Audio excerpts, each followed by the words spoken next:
lanjut ke video, alangkah baiknya kita padamkan dulu tombol merah di bawah, klik like, share, dan berikan pendapat kamu di kolom komentar setelah video ini selesai. Oke?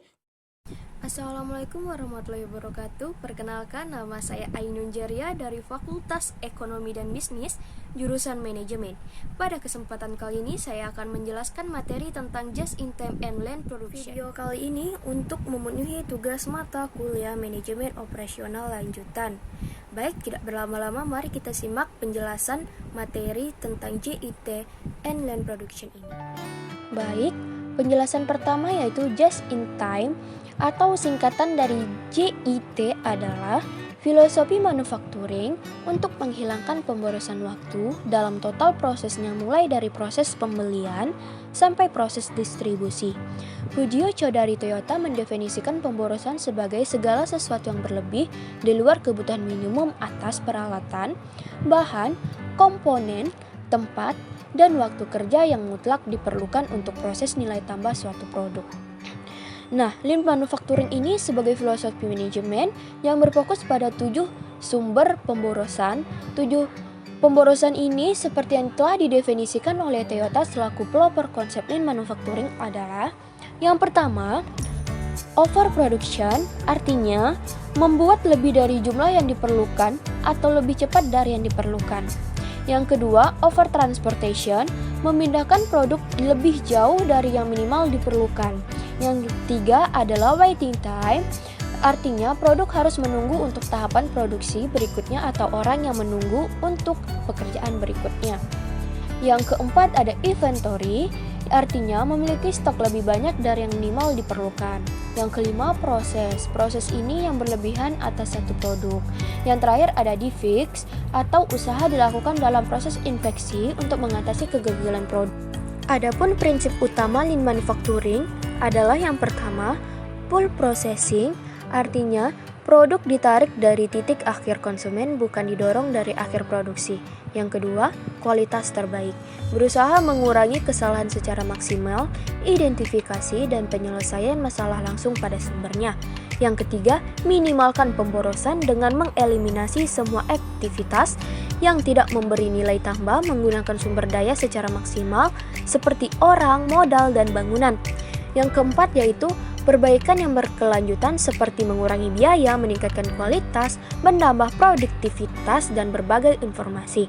Yang kelima, fleksibilitas, yaitu memproduksi berbagai jenis produk secara cepat tanpa harus mengorbankan efisiensi akibat produksi dengan volume rendah. Yang terakhir, membangun dan memelihara relasi jangka panjang dengan para pemasok melalui kerjasama sebagai resiko, berbagai biaya, dan berbagai informasi. Konsep Lean pada dasarnya yaitu menempatkan sesuatu yang benar pada tempat dan waktu yang tepat dengan kualitas yang tepat sambil minimalkan pemborosan dengan tepat, fleksibel terhadap perubahan. Selanjutnya yaitu tata ruang JIT.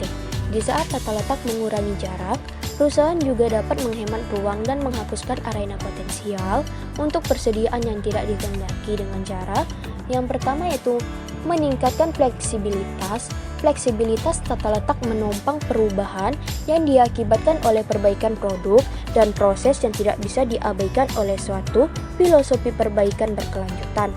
Yang kedua, dampak pada karyawan. Karyawan yang bekerja bersama dilatih secara bersilang sehingga mereka dapat membawa efisiensi dan fleksibilitas pada sel kerja.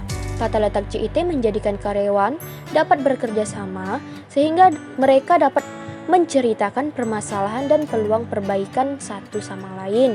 Yang ketiga yaitu ruang dan persediaan yang berkurang. JIT mengurangi persediaan dengan menghilangkan ruang untuk persediaan. Terdapat ruang yang kecil, persediaan harus dipindahkan dengan jumlah lot yang sangat kecil atau bahkan unit tunggal. Unit selalu bergerak karena tidak ada gudang. Selanjutnya ialah reduce inventory. Manajemen inventory ini sangat penting untuk tetap dapat menjaga keseimbangan persediaan. Jika perusahaan kelebihan inventory, maka beban akan membesar untuk menanggung modal kerja, biaya penyimpanan, asuransi, dan lain sebagainya. Sementara kekurangan inventory perusahaan juga akan kehilangan kesempatan untuk memenuhi pesanan. Beberapa cara yang bisa membuat atau membantu untuk mengurangi biaya persediaan atau inventory Anda ialah yang pertama dengan mengurangi waktu lead time Anda. Artinya, proses memperpendek waktu yang dibutuhkan untuk menerima pesanan pembelian, Anda bisa mempertimbangkan mencari sumber lokal untuk memenuhi stok. Alternatif ini adalah mengubah metode pengiriman. Hal lain yang perlu diperhatikan adalah jumlah barang yang Anda pesan. Kelihatannya lebih menguntungkan jika memesan sekaligus dalam jumlah yang banyak, tetapi hal tersebut bisa beresiko memperpanjang lead time Anda. Yang kedua yaitu singkirkan stok yang sudah usang. Artinya, lawan mentalitas penimbunan. Sulit untuk membuang barang saat Anda terlibat dalam manajemen inventory karena tentunya barang tersebut bernilai nyata. Anda benar-benar hanya akan membuang uang dengan membayar tempat-tempat penyimpanan tersebut. Sesuaikan perkiraan permintaan Anda berdasarkan perkiraan penjualan di masa yang mendatang, sehingga Anda memesan barang dagangan dalam jumlah yang tepat. Yang ketiga yaitu hindari jumlah pesanan minimum order quantity atau bisa disebut juga sebagai jumlah pesanan minimum sangat umum digunakan oleh pemasok dan produsen untuk menurunkan lebih banyak stok mereka ke pengencer dan grosir. Sementara konsumen juga bisa diuntungkan karena bisa lebih hemat biaya. Yang keempat, gunakan consignment inventory. Dengan begitu Anda menempatkan produk di tangan orang lain untuk tujuan penjualan, tetapi tetap mempertahankan kepemilikan hingga barang tersebut dijual. Sementara pengencer, barang tidak perlu membayar pemasok, mereka sampai barang dagangan dijual dan mereka pun bisa mengembalikan barang-barang yang tidak laku dijual. Yang terakhir yaitu gunakan software yang lebih baik. Berkat kemajuan teknologi otomatis, dapat diakses bahkan oleh bisnis dari skala apapun. Penggunaan logistik software akan sangat membantu merapikan manajemen inventory Anda. Logistik software dapat membantu memusatkan kendali atas inventory dengan memangkas akibat proses-proses konvensional.